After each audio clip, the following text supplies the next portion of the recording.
My name's Troy.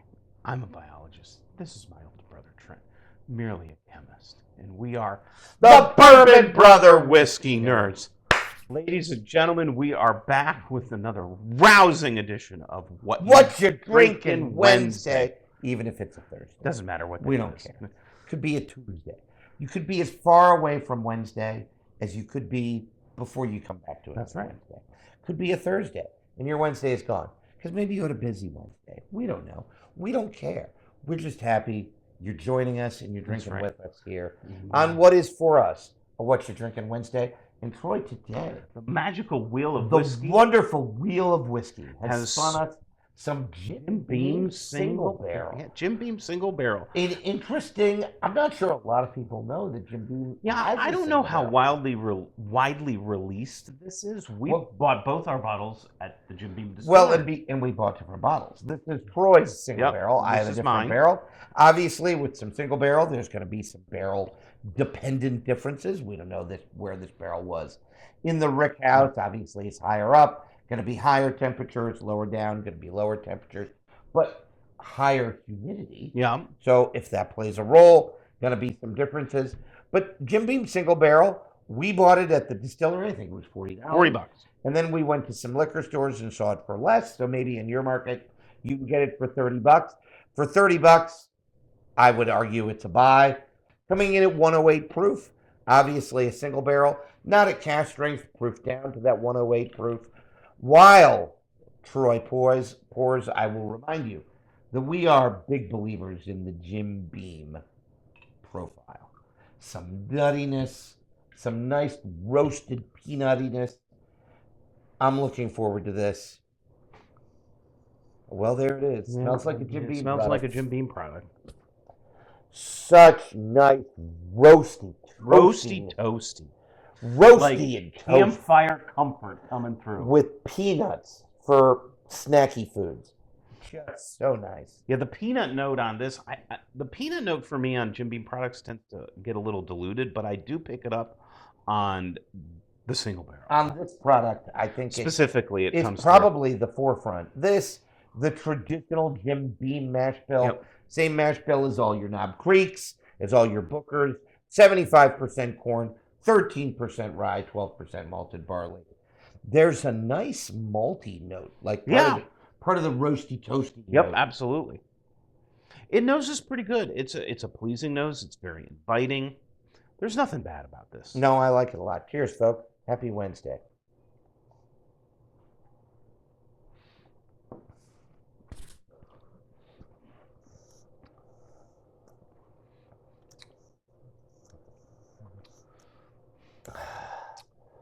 It's interesting, Troy. This gets some hate. Somewhat. And I get it. I do understand. I think it might drink too high proof. I'm not sure the proof is as well hidden as you'd expect it to be from. I think it might drink over its proof. I'm getting a lot of ethanol on the sip. I get a good. I would like it more if the nose matched the palate. I do get a good bit of oak on here. I don't know what the age is. I don't think it's age stated. Guessing it's 6 to 8. I just don't know. That's purely a guess. It's not age stated, so nobody knows. No one really knows. I mean, it's a straight, so it's got to be 4 years, but that's a nothing burger in the world of bourbon. You know, it doesn't drink bad. I can understand the complaint, if you will, that it drinks a little hot. I think it drinks a little hot. Drinking over your proof for a bourbon is almost universally a negative. You want that proof to be well hidden. I think Troy, and I'll just speak for myself, but I'm sure Troy's in broad agreement. Troy and I think that a bourbon that drinks under its proof is a testament to the crafting and the skill of the distillers and blenders. Yeah. They just do a good job. Boy, if it's all about the nose, this drinks real well. It smells real good. It's an excellent blend of the sweetness, the caramel, vanilla sweetness. I don't know that it makes the journey all the way to toffee or creme brulee. No, I think it sticks pretty traditional bourbon, brown sugar, caramel. But that nice roasty, toasty, peanutty note underneath, it's just a little disappointing on the palate. like opening a can of dry roasted peanuts and that whiff that blasts you right off. And it's so nice.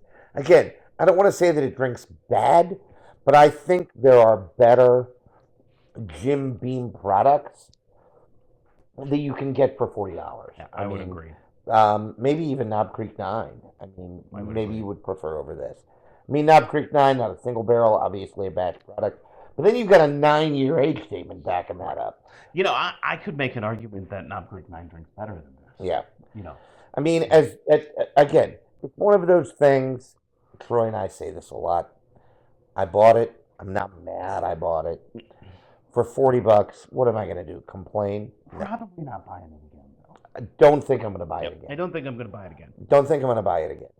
I'll stick to other things Yep. in that 30 to 40 rung price point in the bourbon world.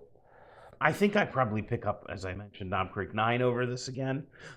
But again, And certainly once you get into, now you're paying more, but you get into the Knob Creek 9, single barrels, oh yeah, the selects. for sure. Now you've got a higher proof point. Those drink better than this. Yeah. Knob Creek 12 drinks better than this. Again, that would be more expensive as well. You know, But I don't even know, like 114 versus this. I'm not surprised if 114 beats this in a blind. I could even make an argument that the Jim Beam Black, the 7-year age stated 90 proof, might drink a little better. Might drink a little better. I You know. think the proof might actually hurt this. That's a good point. Which for a couple of proof hounds like us is an interesting statement. It is. That said, it's not a bad bourbon. No. I just don't think it blows me away. And I mean, my bottle is a different barrel, and it's about the same amount gone as Troy's is here. And so eventually I will kick it. Yep. And I'm probably not going to rebuy it. No. Now, maybe you, like us, are big fans of the Jim Beam taste profile. More understanding, we could not be. We're big fans of that profile as well. I just don't know that this is the best exemplar. Triple word score on exemplar. I give you props My for ex that. was on a triple letter, too. That's right. Kicking your butt in Scrabble. I think that's all we have to say about this. If you haven't had it, consider picking one up, giving it a try. It's not a huge outlay. You can have Especially if you $40. find one for Yeah, $30. if you find one, Now you're making, Yeah. now you're paying. Absolutely. Bargain basement prices. I've never seen it in Pennsylvania. We No. bought this in Kentucky. We did see it both at liquor stores and at It the might distillery. be Kentucky only. We just don't know. We don't know. We're not sure. And again, we're not hating on Jim Beam. Nothing could be further from the truth. I just think this drink's a little hot Yep. relative to its price point. The finish is okay. The palate is fine. The nose. I is think the real- nose is the winner here. the real singer of The this nose bourbon. is the singer. So that's all we have for you on this edition of What You Drinking Wednesday. Tell us what you're drinking any day of the week in the comments, because it doesn't really matter what day it is. And make sure to always like what you drink. And drink what you like. Bye.